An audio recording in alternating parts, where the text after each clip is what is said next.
ಎಲ್ಲರಿಗೂ ನಮಸ್ಕಾರ. Super ma'am Aruna Kannada ಚಾನೆಲ್ಗೆ ಸ್ವಾಗತ.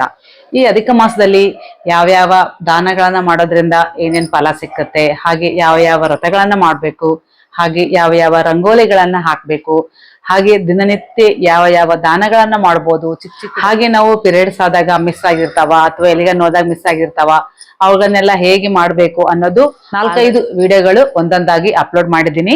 ಈ ವಿಡಿಯೋದಲ್ಲಿ ಅವೆಲ್ಲ ಮಾಡೋದ್ರ ಜೊತೆಗೆ ಈ ದೇವರ ನಾಮಗಳನ್ನ ಕೂಡ ಹೇಳ್ಬೋದು. ಇಲ್ಲ ನಮ್ಗೆ ಅವ್ಯಾವು ಮಾಡಕ್ ಆಗಲ್ಲ ಅಂದ್ರೆ ಅಟ್ಲೀಸ್ಟ್ ಈ ನಾಮಗಳನ್ನ ಹೇಳೋದ್ರಿಂದ ಕೂಡ ಈ ಅಧಿಕ ಮಾಸದಲ್ಲಿ ಬಹಳಷ್ಟು ಅಂದ್ರೆ ಅಧಿಕ ಪುಣ್ಯನ ಸಂಪಾದಿಸಿದಂಗ ಆಗುತ್ತೆ. ಅಧಿಕಸ್ಸೆ ಅಧಿಕ ಫಲಂ ಅಂತ ಹೇಳ್ತಾರಲ್ಲ, ಈ ಅಧಿಕ ಮಾಸದ ಬಗ್ಗೆ ಆಲ್ರೆಡಿ ನಾನು ಈ ಹಿಂದಿನ ವಿಡಿಯೋಗಳಲ್ಲೆಲ್ಲ ತುಂಬಾ ಚೆನ್ನಾಗಿ ವಿವರಣೆ ಕೊಟ್ಟಿದ್ದೀನಿ. ಅಂದ್ರೆ 33ಕ್ಕೆ ಯಾಕೆ ಅಷ್ಟು ಪ್ರಾಮುಖ್ಯತೆ, ಹಾಗೆ ನಾವು 33 ಕೋಟಿ ದೇವತೆಗಳಂತೀವಿ, ಅವರು ಯಾರು, ಯಾಕೆ ಈ ಮಾಸಕ್ಕೆ ಅಷ್ಟು ಪ್ರಾಮುಖ್ಯತೆ, ಹಾಗೆ ಶುಭ ಕಾರ್ಯಗಳಾಗೋದಿಲ್ಲ ಯಾಕೆ, ಎಲ್ಲಾನು ಒಂದೊಂದಾಗಿ ವಿವರವಾಗಿ ಹೇಳಿದೀನಿ. ಆ ಎಲ್ಲಾ ವಿಡಿಯೋಗಳು ನೋಡಿದ್ರೆ ನಿಮ್ಗೆ ತುಂಬಾ ಚೆನ್ನಾಗಿ ಅರ್ಥ ಆಗುತ್ತೆ. ಇಲ್ಲಿ ನಾನು ಇರ್ತಕ್ಕಂಥ ನಾಮಗಳನ್ನೇ ಹೇಳ್ಬೇಕಂತೇನಿಲ್ಲ, ನಿಮ್ ಇಷ್ಟ ದೇವರ, ಕುಲ ದೇವರ ಆ ನಾಮಗಳನ್ನು ಕೂಡ ಹೇಳ್ಬೋದು. ನಾನು ಇಲ್ಲಿ ಕೆಲವೊಂದನ್ನ ಇಲ್ಲಿ ನಿಮ್ಗೆ ಹೇಳ್ತಾ ಇದ್ದೀನಿ. ಈಸಿ ಆಗಿರುವಂತದ್ದು. ದಿನ ಈ 33 ನಾಮಗಳು ಹೇಳಿದ್ರು ಕೂಡ ತುಂಬಾ ಚೆನ್ನಾಗಿ, 33 ಸಂಖ್ಯೆಗೆ ತುಂಬಾ ಪ್ರಾಮುಖ್ಯತೆ ಅಲ್ಲ. ಇಲ್ಲಾಂದ್ರೆ ಒಂದೇ ಒಂದು ಮಂತ್ರ ಬರುತ್ತೆ, ಅದನ್ನ ಕೂಡ ನೀವು 33 ಬಾರಿ ಹೇಳ್ಕೋಬಹುದು. ಇಲ್ಲ ನಮ್ಗೆ ಅಷ್ಟಾಗಲ್ಲ ಅಂದ್ರೆ 33 ಬಾರಿ ಕೇಳಿಸ್ಕೋಬಹುದು. ಇಲ್ಲಾಂದ್ರೆ ಒಂದು ಸಾರಿ ಆದ್ರೂ ನೀವು ಹೇಳ್ಬೋದು. ನಮ್ಗೆ ಅನ್ನೋದಕ್ಕೆ ಉಚ್ಚಾರಣೆ ಮಾಡೋದಕ್ಕೆ ಬರೋದಿಲ್ಲ, ಪದಗಳು ಒಳ್ಳೋದಿಲ್ಲ ಅನ್ನೋದಾದ್ರೆ ಫಸ್ಟ್ ಕೇಳ್ತಾ ಹೋಗೋದ್ರಿಂದ ಕೂಡ ಅದ್ರ ಜೊತೆಗೆ ನೀವು ಹಾಡ್ತಾ ಹೇಳ್ತಾ ಹೋದ್ರೆ ಬಂದೇ ಬರುತ್ತೆ. ಅದೇನೋ ಹೇಳ್ತಾರಲ್ಲ, ಹಾಡ್ತಾ ರಾಗ, ಉಗುಳ್ತಾ ರೋಗ ಅಂತ. ಹಾಗೆ ನೀವು ಫಸ್ಟ್ ಹೇಳ್ತಾ ಹೋಗೋದಕ್ಕೆ ಆಟೋಮೆಟಿಕ್ ಆಗಿ ಬರುತ್ತೆ. ಅವು ಯಾವ ಅಂತ ನೋಡೋಣವಾ. ನೀವು ಒಂದು ಪೆನ್ನು ಪೇಪರ್ ತಗೊಂಡು ಬರ್ಕೊಂಡ್ರೆ ತುಂಬಾ ಚೆನ್ನಾಗಿ. ಇಲ್ಲ ಅಂದ್ರೆ ಈ ವಿಡಿಯೋನ ಸೇವ್ ಮಾಡಿ ಇಟ್ಕೊಳ್ಳಿ, ನೀವು ಬೇಕಂದಾಗ ನೋಡ್ಕೋಬಹುದು.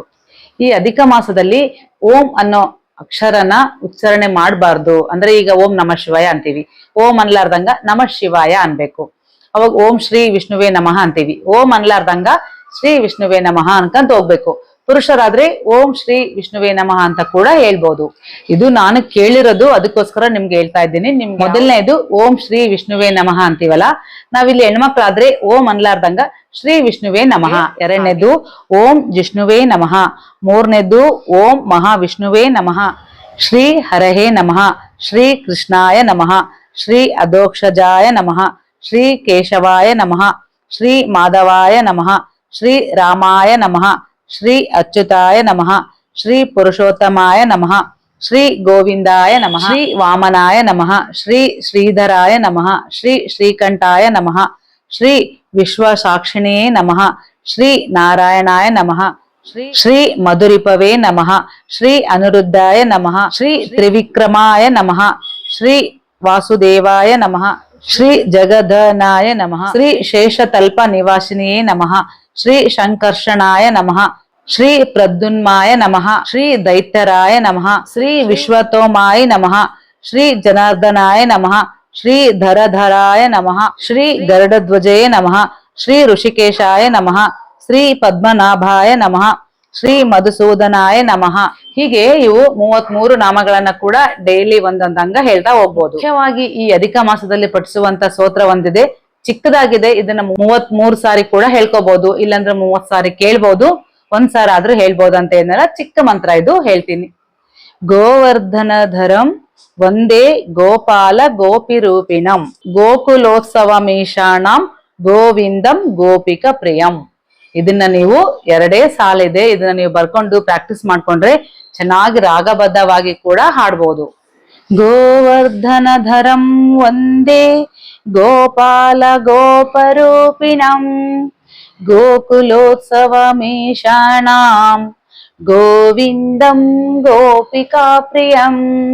ಈ ತರ ನೀವು ರಾಗಬದ್ಧವಾಗಿ ಆಡಿದ್ರು ಕೂಡ ತುಂಬಾ ಚೆನ್ನಾಗಿರುತ್ತೆ. ಈಗ ಇವೆಲ್ಲ ಅನ್ನಕ್ ಬಂತು ಅಂದಿ, ಕೆಲವೊಬ್ರಿಗೆ ನಮ್ಗೆ ಇವೆಲ್ಲ ಬಾಯಿ ಒಳ್ಳಲ್ಲ ಅನ್ನೋರು ಓಂ ಶ್ರೀಂ ಭಗವತೆ ವಾಸುದೇವಾಯ ನಮಃ ಅಂತ ಕೂಡ ಹೇಳ್ಬೋದು. ಓಂ ಶ್ರೀ ಹರಿ ಅಂತ ಹೇಳ್ಬೋದು, ಹರಿ ಓಂ ಅಂತ ಹೇಳ್ಬೋದು. ಇಲ್ಲಾಂದ್ರೆ ಹರೇ ರಾಮ ರಾಮ ರಾಮ ಹರೇ ಹರೇ, ಹರೇ ಕೃಷ್ಣ ಕೃಷ್ಣ ಕೃಷ್ಣ ಹರೇ ಹರೇ, ಇದನ್ನ ಕೂಡ ಹೇಳ್ಬೋದು. ಇಲ್ಲ ನಮಃ ಶಿವಾಯ ಅಂತ ಹೇಳ್ಬೋದು. ಇಲ್ಲಾಂದ್ರೆ ನಾಯ ವಾಸುದೇವಾಯ ಹರಹೇ ಪರಮಾತ್ಮನೆ ಪ್ರಣತ ಕ್ಲೇಶ ನಾಶಾಯ ಗೋವಿಂದಾಯ ನಮೋ ನಮಃ. ಇದನ್ನಾದ್ರೂ ಹೇಳ್ಬೋದು. ನಿಮ್ಗೆ ಯಾವ್ದು ಈಸಿ ಆಗುತ್ತಲ್ಲ, ಓಂ ಗಣಪತಿಯೇ ನಮಃ, ನಿಮ್ಗೆ ಇಷ್ಟ ದೇವರು, ಕುಲದೇವರು, ಈ ನಾಮಗಳು ನಿಮ್ಗೆ ಎಷ್ಟು ಟೈಮ್ ಇರುತ್ತೋ ಅಷ್ಟು ಈ ನಾಮಗಳನ್ನ ಹೇಳ್ತಾ ಹೋಗಿ. ಇಲ್ಲಾಂದ್ರೆ ಯಾವ್ದಾದ್ರು ಒಂದನ್ನಾದ್ರೂ ಹೇಳ್ತಾ ಹೋಗಿ. ತಿಳ್ಕೊಂಡ್ರಲ್ಲ ಈ ಅಧಿಕ ಮಾಸದಲ್ಲಿ ನಾವು ಯಾವ ದೇವರ ನಾಮಗಳನ್ನ ಹೇಳ್ಬೇಕು ಅಂತ. ಈ ವಿಡಿಯೋ ನಿಮ್ಗೆ ಇಷ್ಟ ಆಗಿದ್ರೆ ಖಂಡಿತ ಲೈಕ್ ಮಾಡಿ, ಹಾಗೆ 4 ಜನರಿಗೆ ಶೇರ್ ಮಾಡಿ. ಬಹಳ ಜನರಿಗೆ ಗೊತ್ತಿಲ್ಲ. ನಾನು ಈಗಾಗ್ಲೇ ಈ ವಿಡಿಯೋ ಮಾಡೋದಕ್ಕೆ ಕೂಡ ತುಂಬಾನೇ ಲೇಟ್ ಆಯ್ತು. ನೀವು 4 ಜನರಿಗೆ ಶೇರ್ ಮಾಡೋದ್ರಿಂದ ಇದು ತುಂಬಾ ಜನಕ್ಕೆ ಕೂಡ ತಲುಪುತ್ತೆ. ನಮಸ್ಕಾರ.